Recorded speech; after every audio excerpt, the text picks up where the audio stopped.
for a country with a constitution that we cherish. We cherish this constitution. To have done it this way is pretty severe, pretty horrible.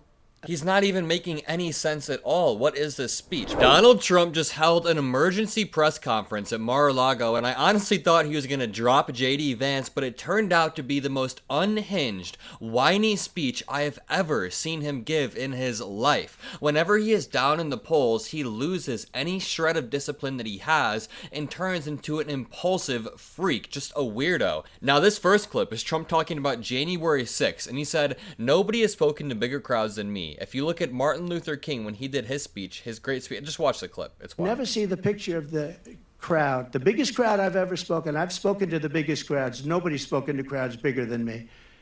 If you look at Martin Luther King when he did his speech, his great speech, and you look at ours, same real estate, same everything, same number of people. If not, we had more.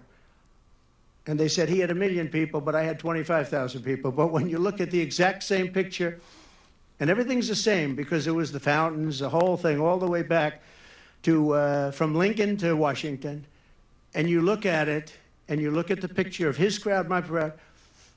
The entire press conference feels like Donald Trump is cornered and he's lashing out at everybody around him. This comes after a new poll today that shows Donald Trump down 8 points nationally to VP Harris, and this was an A+ poll. This comes after weeks of J.D. Vance being a historically unpopular pick, and only a few days after Tim Walz entered the race and is just super, super popular. Watch this clip of Trump downplaying January 6th. Please. Mr. President, you just said that it was a peaceful transfer of power last time when you left office.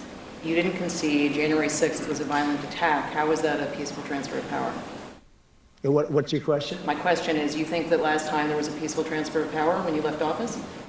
No, I think the people that, if you look at January 6th, which a lot of people aren't talking about very much, I think those people were treated very harshly.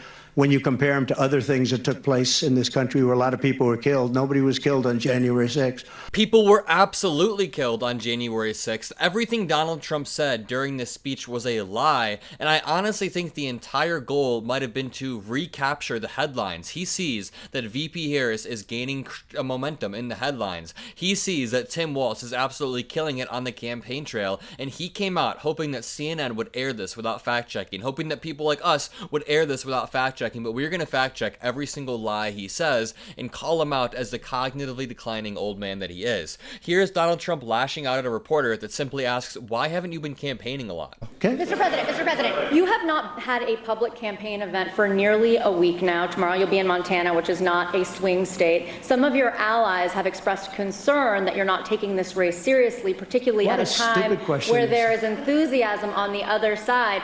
Why haven't you been campaigning this week? Because I'm leading by a lot, and because I'm letting their convention go through.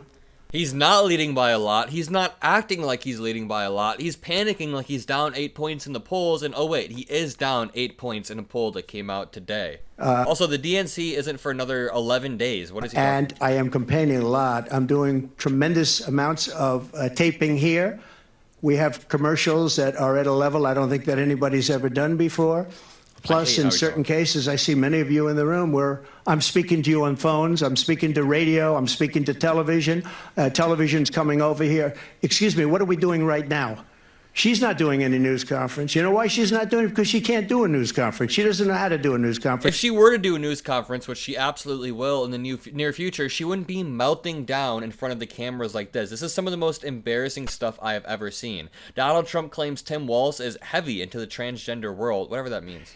He has positions that are just not, it's not even possible to believe that they exist. He's going for things that nobody's ever even heard of. Heavy into the transgender world, heavy into lots of different worlds having to do with safety. He doesn't want to have borders. He doesn't want to have walls. It's honestly sad seeing Donald Trump in such a disheveled and desperate state. Obviously, it's not actually sad, but the last time I've seen him this unhinged was around January 6th to January 20th. After he lost the 2020 election, he looked similarly unhinged when he was saying that everything was stolen against him. Tim Walz has really struck a chord with Donald Trump, and I think it's because he's such a normal, cool dude. Donald Trump doesn't actually like normal, chill American citizens like Tim Walz, and he lashes out at them. Watch. That was just the beginning. It's going to get worse. It's going to get a lot worse, in my opinion. And fortunately, we've had some very good polls over the last fairly short period of time. Rasmussen came out today. We're substantially leading, and others came out today that we're leading, and in some cases substantially. I guess MSNBC came out, or CNBC came out also with a poll that was has us leading. And leading fairly big in swing states in some. Leave a like on this video if Trump is acting like a desperate animal with his leg caught in a trap and he's trying to get out. It feels like the Trump campaign has lost a lot of momentum since the RNC. If I'm going to be 100% honest, around the time of the RNC when Biden was still running, it seemed like all of the momentum and energy was on the Republican side, but I think we've all felt everything flip over the past few weeks. Here's Donald Trump explaining how he hasn't recalibrated his strategy at all over the past few weeks, and yeah, we can kind of tell. I haven't recalibrated strategy at all. It's the same policies, open borders, weak on crime.